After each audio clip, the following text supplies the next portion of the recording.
Hi welcome to Devika லங்கோவல் channel. இன்னைக்கு நம்மளோட சேனல்ல என்ன வீடியோ பார்க்க போறோம் அப்படின்னு பார்த்தீங்கன்னா, நாளைக்கு வந்து ஆக்சுவலாக வந்து ஷூட்டிங் வந்து இருக்கு. அதுக்காக தேவையான திங்ஸ் எல்லாம் தான் நான் வந்து ப்ரிப்பேர் வந்து பண்ணிட்டு இருக்கேன். அந்த வீடியோ தான் வந்து இன்னைக்கு நம்மளோட சேனல்ல வந்து பார்க்க போறீங்க. நான் கொஞ்சம் அப்படி இப்படி தான் இருப்பேன். இப்போ பார்த்தீங்கன்னா மணி கரெக்டாக வந்து 10:30 ஆகுது நைட்டு. தம்பியெல்லாம் தூங்க வச்சுட்டு சரி என்னென்ன திங்ஸ் எல்லாம் நான் பேக் பண்ணுறேன் அப்படின்றத உங்களோட ஷேர் பண்ணிக்கலாம் அப்படின்றதுக்காக தான் வந்து இந்த வீடியோ வந்து எடுக்கிறேன். போன மாதம் 19ஆம் தேதி வந்து ஷூட்டிங் போயிருந்தேன். ஆல்மோஸ்ட் 1 மந்த் ஆயிடுச்சு. மறுபடியும் இப்போ தான் நான் வந்து ஷூட்டிங் வந்து போகிறேன். அதனால வந்து அப்போ எடுத்து வச்ச பேக் வந்து அப்படியே இருந்துச்சு. அது திரும்ப இப்போ தான் எடுத்து நான் ஓப்பனே வந்து பண்ணுறேன். இதில் வந்து பார்த்தீங்கன்னா என்னென்ன திங்ஸ் எல்லாம் எடுத்து வச்சுருக்கேன் அப்படின்னு பார்த்தீங்கன்னா, இது வந்து ஆக்சுவலாக ஒரு ஹவுஸ் கீப்பிங் கேரக்டர் தான் வந்து நான் பண்ணுறேன் இதில். அதனால சாரீஸ் வந்து ரொம்ப சிம்பிளான சாரீஸ் தான். ஃபர்ஸ்ட் டே ஷூட்டிங் போகும்போது எனக்கு வந்து தெரியாது அப்படின்றதுனால வந்து நார்மல் சாரீஸும் எடுத்துகிட்டு போயிருந்தேன், கொஞ்சம் கிராண்டான சாரீஸும் எடுத்துகிட்டு போயிருந்தேன். அதனால பேக் கொஞ்சம் வெயிட்டாக தான் இருந்துச்சு. இந்த தடவை வந்து ஃபர்ஸ்ட் டைம் போயிட்டு வந்ததுனால ஓகே இதுதான் நமக்கு தேவைப்படும் அப்படின்றது தெரிஞ்சிச்சு. அதனால பார்த்தீங்கன்னா நார்மல் சாரீஸை தான் வந்து எடுத்திருக்கேன். இந்த மாதிரி சாரீஸ் தான் வந்து எனக்கு ஷூட்டிங்க்கு வந்து தேவைப்படும். பூனம் சாரீ மாதிரி ரொம்ப லைட் வெயிட் சாரீ தான் வந்து தேவைப்படும் அப்படின்றதுனால இந்த மாதிரி சாரீஸ் தான் நான் வந்து எடுத்து வச்சிருக்கேன். முன்னாடியே பார்த்தீங்கன்னா கண்டினியூட்டி, அதாவது அன்னைக்கு வந்து ஒரு 2 சீன் எடுத்திருந்தாங்க. அந்த 2 சீனோட பேலன்ஸ் வந்து நாளைக்கு எடுப்பாங்க. அதனால அதுக்கு தேவையான அந்த சாரீ, அன்னைக்கு என்ன சாரீ கட்டியிருந்தனோ அதே சாரீ, அதே பேங்கிள், அதே இயரிங்ஸு, பொட்டு எல்லாமே வந்து மிஸ் பண்ணாமல் வந்து எடுத்துகிட்டு போனோம். அதனால வந்து நான் என்ன பண்ணிட்டேன்னா ஃபர்ஸ்ட் கண்டினியூட்டி காஸ்டியூம்லாம் எடுத்து வச்சிடலாம் அப்படின்னு சொல்லிட்டு அதை முதல்ல எடுத்து வச்சிட்டேன். அடுத்ததான் வந்து பார்த்தீங்கன்னா வந்து ஃப்ரெஷ் காஸ்டியூம், நாளைக்கு ஏதாவது புது சீன் வந்து எடுப்பாங்க. அதனால புதுசாக வந்து நான் வந்து வேறு ஏதாவது ட்ரெஸ் பண்ணணும் அப்படின்றதுனால அவங்க வந்து 2 சாரீ வந்து எடுத்துகிட்டு வர சொல்லியிருந்தாங்க. எப்போவுமே அவங்க 2 சொன்னாங்க அப்படின்னா நான் ஒரு 4-5 சாரியாக தான் எடுத்துகிட்டு போவேன். ஏன்னா அங்கே போனதுக்கப்புறம் கேட்பாங்க, நீங்கள் 2 சொன்னால் 2 தான் எடுத்துகிட்டு வருவீங்களா, எக்ஸ்ட்ரா எடுத்துகிட்டு வர மாட்டீங்களா அப்படின்னு கேட்கறதுக்கு நிறைய பாசிபிள் வந்து இருக்குது அப்படின்றதுனால நான் வந்து என்ன பண்ணுவேன்னா எக்ஸ்ட்ராவே வந்து எடுத்துகிட்டு போயிடுவேன். அதனால இப்போ சாரீ செக்ஷன் வந்து ஒவ்வொரு எல்லாத்தையுமே வந்து எடுத்து வச்சுட்டேன். கண்டினியூட்டி காஸ்டியூமும் ஃப்ரெஷ் காஸ்டியூம் எல்லாமே வந்து நான் எடுத்து வந்து வச்சுட்டேன். அடுத்தது பார்த்தீங்கன்னா மேக்கப் தான். மேக்கப் வந்து முன்னாடியே சொன்ன மாதிரி ஹவுஸ் கீப்பிங் கேரக்டர் அப்படின்றதுனால இதில் ஹீரோயினுமே வந்து ஹவுஸ் கீப்பிங்காக தான் வந்து பண்ணுறாங்க. அப்போ வந்து நாங்கள் எல்லாம் ஒர்க் பண்ணுற மாதிரி, அதனால வந்து மேக்கப் வந்து பெருசாக வந்து இருக்காது.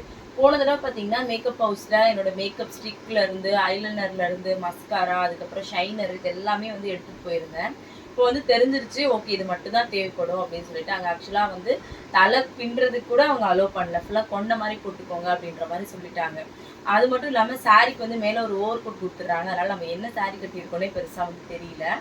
அதனால வந்து பார்த்தீங்கன்னா சரி மேக்கப் போன தடவை எடுத்துகிட்டு போன மேக்கப் பவுச் வந்து அப்படியே வீட்டில் வச்சுட்டு இங்கே நம்ம நார்மலாக வீட்டுக்கு ஷூட் பண்ணும்போது எடுப்பேன் இல்லையா, ஒரு பவுடர் ஒன்று எடுத்திருக்கேன். அடுத்தது பார்த்தீங்கன்னா ஐலைனர் வந்து எடுத்திருக்கேன், ஐப்ரோ பென்சில் வந்து எடுத்திருக்கேன், அதுக்கப்புறம் சந்தனம் குங்குமம் வந்து எடுத்திருக்கேன். அவ்வளோதான் எனக்கு தெரிஞ்சு இவ்வளோ மட்டும்தான். ஒரு மைல்டு ஷேடில் வந்து லிப்ஸ்டிக் மட்டும் எடுத்திருக்கேன். சப்போஸ் வந்து யூஸ் பண்ணுறதுனா யூஸ் பண்ணிக்கலாம் அப்படின்றதுக்காக ரொம்ப லைட் ஷேட் வந்து எடுத்திருக்கேன். அதனால் இதுதான் வந்து பழைய மேக்கப் வச்சு எடுத்து வச்சுட்டு இதை தான் நான் வந்து இப்போ பேக்கில் வந்து எடுத்து எல்லாமே வந்து வச்சாச்சு. இது தவிர வேறு எதுவும் நாளைக்கு ஷூட்டிங்க்கு வந்து எனக்கு தேவைப்படாது. அதுக்கப்புறம் பார்த்தீங்கன்னா மார்னிங் வந்து இங்கேருந்து ஷூட்டிங்க்கு லொக்கேஷனுக்கு போகும்போது என்ன காஸ்டியூம் வந்து போட்டு போக போகிறேன் அப்படின்றதையும் வந்து எடுத்து வச்சுட்டேன். ஏன்னா வந்து காலையில் எழுந்திரிச்சு நான் பூஜைலாம் பண்ணிவிட்டு அந்த டைமில் வந்து ட்ரெஸ் எல்லாம் தேடிட்டு இருக்க முடியாது அப்படின்றதுனால நான் இப்போவே வந்து இது எல்லாத்தையுமே வந்து எடுத்து வச்சுட்டேன். இப்போ என்னோட திங்ஸ் எல்லாமே வந்து நான் எடுத்து வச்சாச்சு. இப்போ அடுத்ததாக பார்த்தீங்கன்னா ஸ்ரதனோட தான். தேவேஷ் வந்து அவங்க அப்பா ஸ்கூலுக்கு கிளப்பி வந்து அனுப்பிடுவாங்க. அவனுக்கு வந்து எனக்கு பிரச்சனை இல்லை. ஆனால் ஸ்ரதனை வந்து நாளைக்கு விட்டுட்டு தான் நான் வந்து ஷூட்டிங் வந்து போகிறேன். என்ன ரீசன் அப்படின்னு பார்த்தீங்கன்னா இது வந்து வீடாக இருந்துச்சுன்னா தம்பி வந்து கூட்டிகிட்டு போயிடுவேன். கூட வந்து ஒரு அசிஸ்டண்ட் அம்மா ஒருத்தவங்க வருவாங்க. அதனால் தம்பி வந்து அவங்க பார்த்துப்பாங்க. நான் ஷூட்டிங் நடிக்க போனேன் அப்படின்னா அவங்க வந்து பார்த்துப்பாங்க, பிரச்சனை இருக்காது. ஆனால் இப்போ வந்து பார்த்தீங்கன்னா நான் போகிற இடம் வந்து ஒரு ஆஃபீஸ் செட்டப் அப்படின்றதுனால சும்மா கேபின் மாதிரி தான் வந்து இருக்கும். அங்கே வந்து ப்ராப்பராக தம்பியை வச்சுட்டு இருக்கிறதுக்கு அவனுக்கு ரொம்ப கம்ஃபர்டபுளாக வந்து இருக்காது அப்படின்றதுனால தம்பியை வந்து விட்டுட்டு தான் போகிறேன். வீடாக இருந்துச்சுன்னா அவன் வந்து கொஞ்ச நேரம் விளையாடுவான், அதுக்கப்புறம் பார்த்தீங்கன்னா ஏதாவது சாப்பிடுவான், பிரச்சனை இல்லாமல் இருக்கும். முன்னாடி ஷூட்டிங் போகும்போது தம்பியை தூக்கிட்டு போயிருக்கேன். அப்போ பெட்டெல்லாம் இருக்கும், அங்கே ரூம் கொடுத்துருவாங்க. அதனால் கம்ஃபர்டபுளாக இருக்கும், தம்பியை வந்து கூட்டிகிட்டு போயிடுவேன். ஆனால் இந்த தடவை வந்து அப்படி கிடையாது. இது ஃபுல்லாகவே வந்து ஆஃபீஸ் செட்டப் அப்படின்றதுனால ஃபுல்லாக வந்து கேபின், ஒரிஜினல் ஆஃபீஸ் தான் அது. கேபினாக இருக்கும். அந்த இடத்துல வந்து ஒரு ப்ராப்பராக சேர் இருக்கும். மற்றபடி தம்பி தூங்க வைக்கிறதுக்கான ஃபெசிலிட்டிஸ்லாம் எதுவுமே வந்து இருக்காது. அதனால் என்ன பண்ணலான்னா தம்பி வந்து இந்த தடவை விட்டுட்டு தான் போகிறேன். அதனால தம்பிக்கு தேவையான திங்ஸ் எல்லாமே நான் வந்து எடுத்து வைக்கணும். அவனுக்கு பார்த்தீங்கன்னா முன்னாடி வந்து மையெல்லாம் வந்து வரைஞ்சி பொட்டெல்லாம் வந்து வைப்பேன். இப்போ கொஞ்ச நாளா அதெல்லாம் வந்து ஸ்டாப் பண்ணிட்டேன் அப்படின்றதுனால அந்த பிரச்சனை வந்து கிடையாது. நார்மலா அவனுக்கு வந்து லோஷன் வந்து காலையில எப்படியும் அவங்க அப்பா குளிக்க வச்சுட்டாங்க அப்படின்னா லோஷன் வந்து தேவைப்படும். அதுக்கப்புறம் வந்து பவுடர் வந்து தேவைப்படும். இவ்வளோதான். மற்றபடி வேற எதுவும் பெருசா அவனுக்கு திங்ஸ் இல்லை. ஹக்கீஸ் மட்டும் கொடுத்து அனுப்பலாம் அப்படின்னு சொல்லிட்டு இருக்கேன்.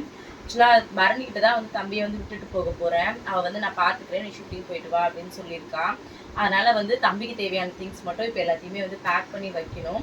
இதை முடிச்சுட்டு தம்பிக்கு தேவையான திங்ஸ் எல்லாமே எடுத்து வச்சுட்டு அடுத்ததா பண்றது என்ன அப்படி இப்பதான் பாத்தீங்கன்னா டின்னர் எல்லாமே வந்து சாப்பிட்டு முடிச்சோம். அதனால வந்து பாத்திரம் எல்லாமே அப்படியே இருக்கு. கிச்சன் வந்து தலைகீழா இருக்கு. இப்போ நான் போயிட்டு இதெல்லாம் ஆல்மோஸ்ட் எடுத்து வச்சாச்சு. தம்பியோட திங்ஸ் மட்டும் தான் எடுத்து வைக்க வேண்டியது இருக்கு. முடிச்சுட்டு அதுக்கப்புறமா கிச்சன் தான் வந்து க்ளீன் வந்து பண்ணணும். கிச்சன் ஃபுல்லாகவே வந்து நான் க்ளீன் பண்ணி முடிச்சுட்டு பாத்திரம்லாம் வாஷ் பண்ணி முடிச்சுட்டு வீடெல்லாம் ஒரு தடவை பெருக்கி மாப்போடு தொடச்சி விட்டுட்டு அதுக்கப்புறம் தான் நான் வந்து தூங்கணும். நாளைக்கு மார்னிங் மறுபடியும் 4 o'clock எழுந்திரிச்சு நான் பூஜை பண்ணிவிட்டு லொக்கேஷனுக்கு வந்து எத்தனை மணிக்கு வர சொல்லியிருக்காங்க அப்படின்னு பார்த்தீங்கன்னா காலையில் வந்து 7:30க்கு அங்கே இருந்தால் போதும் அப்படின்னு சொல்லியிருக்காங்க. இங்கே தேனாம்பேட்டில் தான் வந்து ஷூட் போகுது. அதனால் நான் இங்கேருந்து பார்த்தீங்கன்னா ஒரு 7 o'clock கிளம்புனாலே எனக்கு வந்து சரியாக இருக்கும். நாளைக்கு வந்து பார்த்தீங்கன்னா நான் 2 வீலரில் போகிறதா இல்லைனா வந்து கேப் எதாவது புக் பண்ணி போகிறதா அப்படின்னு டபுள் மைண்டடில் வந்து இருக்கேன். என்ன விஷயம் அப்படின்னு பார்த்தீங்கன்னா நான் என்னோட வண்டியில் போயிட்டேன் அப்படின்னா திரும்ப ஷூட்டிங் முடிஞ்சு வர்றதுக்கு வந்து எனக்கு கொஞ்சம் கம்ஃபர்டபுளாக இருக்கும். ஆனால் வந்து பார்த்தீங்கன்னா அவர் வேண்டாம் அப்படின்னு சொல்லிட்டு இருக்காரு. ரொம்ப லாங்கில் இருக்குது அப்படின்னு சொல்லிட்டு. முன்னாடியெல்லாம் ஷூட்டிங்க்கு என்னோட வண்டி எடுத்துகிட்டு நான் வந்து போயிடுவேன். இப்போ ரொம்ப நாள் ஆயிடுச்சு. இன்னொரு விஷயம் எனக்கு உடம்பு சரியில்லை அப்படின்றதுனால வேண்டாம் அப்படின்னு சொல்லிட்டு இருக்காரு. அதனால அந்த விஷயம் மட்டும் என்ன அப்படின்றது இன்னும் டிசைட் பண்ணவே இல்லை. அதுக்கப்புறம் காலையில் வந்து எதாவது பிரேக்ஃபாஸ்ட் வந்து பண்ணி வச்சுட்டு போகலாமா அப்படின்னு சொல்லி யோசிச்சுட்டு இருக்கேன். ஏன்னா தேவேஷும் வந்து ஸ்கூலுக்கு கிளம்புவான். அவருமே வந்து ஆஃபீஸ் போகணும். அப்பா வேற இருக்காங்க. அதனால் அப்பா வீட்டுக்கு வருவாங்க அப்படின்றதுனால இவங்க எல்லாருக்குமே ஏதாவது வந்து தேவை. பரணி வீட்டுக்கு எப்படியும் ஒரு 8-9 மணிக்கு தான் போவாங்க. அப்போ தம்பிக்கும் ஏதாவது கொடுக்கணும் அப்படின்றதுனால மார்னிங் பூஜைலாம் முடிச்சுட்டு ஏதாவது பிரேக்ஃபாஸ்ட் பண்ணி வச்சுட்டு தான் வந்து கம்பல்சரி வந்து போவேன். லஞ்சுமே எதாவது ரெடி பண்ண முடிஞ்சிச்சு அப்படின்னா லஞ்ச் ரெடி பண்ணி கொடுத்துட்டு அதுக்கப்புறம் கிளம்பலாம் அப்படின்னு சொல்லிட்டு தான் இருக்கேன். ஆனால் மார்னிங் வந்து எப்படி டைம் இருக்குது என்ன காலையில் இப்போ படுக்கிறேன். காலையில் 4 மணிக்கு வந்து அலாரம் வைப்பேன். 3:30 மணிக்கு 4 மணிக்கு. இப்போல்லாம் வந்து எந்திரிக்கிறதுக்கு உடம்பு சரியில்லை அப்படின்றதுனால ரொம்ப கஷ்டமாக இருக்குது. இன்றைக்கே பார்த்தீங்கன்னா 5 o'clock எந்திரிச்சு ரொம்ப கஷ்டப்பட்டு தான் வந்து விளக்கு வச்சேன். நாளைக்கு எப்படியும் சீக்கிரம் எந்திரிச்சிடுவேன். இருந்தாலுமே வந்து லஞ்ச் செய்கிறதுக்கெல்லாம் டைம் இருக்குமா அப்படின்றது தெரியல. ஆனால் இதெல்லாம் செஞ்சு வச்சுட்டு போனேன் அப்படின்னா வந்து எனக்கு வந்து ரொம்பவே வந்து கம்ஃபர்டபுளாக வந்து இருக்கும். நானும் நிம்மதியாக வந்து ஷூட்டிங் போவேன். தம்பி தான் வந்து எப்படி இருப்பான் அப்படின்றது எனக்கு தெரியல. பரணிக்கிட்டலாம் இருந்திருக்கான். இருந்தாலும் நாளைக்கு ஃபுல் டே வந்து தம்பியை விட்டுட்டு இருக்கிறது ரொம்ப கஷ்டமாக தான் இருக்கும். ஆனால் வேறு ஆப்ஷனே கிடையாது அப்படின்றதுனால தான் தம்பியை வந்து விட்டுட்டு போகிறேன். ஏன்னா அவன் என்னோட ஷூட்டிங் வந்து கஷ்டப்படுறத விட எங்கள் வீட்டில் இருந்தானா ரொம்ப ஹாப்பியாக சேஃபாக வந்திருப்பான். அதனால் வந்து அவனை இங்கே தான் நான் வந்து விட்டுட்டு போக போகிறேன். மற்றபடி வேறு ஒன்றும் இல்லை. இதுதான் என்னோட ஷூட்டிங்க்கு நான் ப்ரிப்பேர் வந்து இப்போ தான் வந்து பண்ணிகிட்ருக்கேன். ஏன்னா இவ்வளோ நேரம் வந்து டைம் கரெக்டாக இருந்துச்சு. அவரும் ஆஃபீஸ்லேருந்து வந்தார். தம்பிக்கு சாப்பாடு கொடுத்துட்டு 2 பேரையும் தூங்க வச்சு முடிக்கிறதுக்கே ஆல்மோஸ்ட் 10:30 கிட்ட ஆகிடுச்சு. இப்போ நான் எப்படியும் பாத்திரம்லாம் தேய்ச்சி வச்சுட்டு வந்து படுக்கிறதுக்கு 11:45 கிட்ட ஆகிடும். இதுக்கப்புறம் நிறைய பேர் வந்து கமெண்ட் பண்ணியிருப்பீங்க. எல்லாருக்கும் வந்து ரிப்ளை வந்து பண்ணணும்.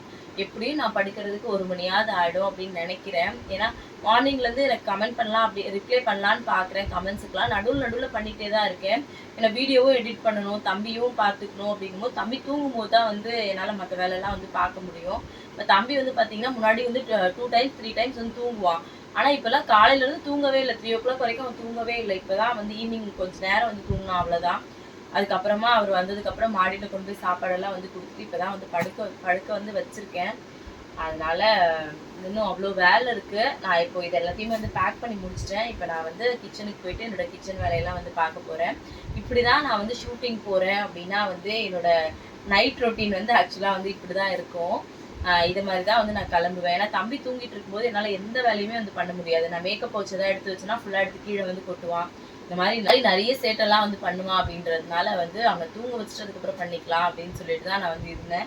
எனக்குமே ரொம்ப டயர்டாக இருக்குது. ஒரு 10 minutes நான் வந்து கொஞ்சம் ரிலாக்ஸாக வந்து உட்காந்துட்டு அதுக்கப்புறமா தான் நான் போயிட்டு கிச்சன் வேலை எல்லாமே வந்து பார்க்க போகிறேன். Thank you so much. மறுபடியும் நாளைக்கு இன்னொரு வீடியோவில் வந்து பார்க்கலாம். இந்த வீடியோ பிடிச்சிருந்ததுன்னா மறக்காமல் தேவிகா லங்கோவன் சேனலில் வந்து புதுசாக பார்க்குறவங்க வந்து சப்ஸ்கிரைப் பண்ணிக்கோங்க. நீங்கள் என்ன நினைக்கிறீங்க அப்படின்றதையும் மறக்காமல் கமெண்ட் பாக்ஸில் கமெண்ட் பண்ணுங்கள். தேங்க்யூ.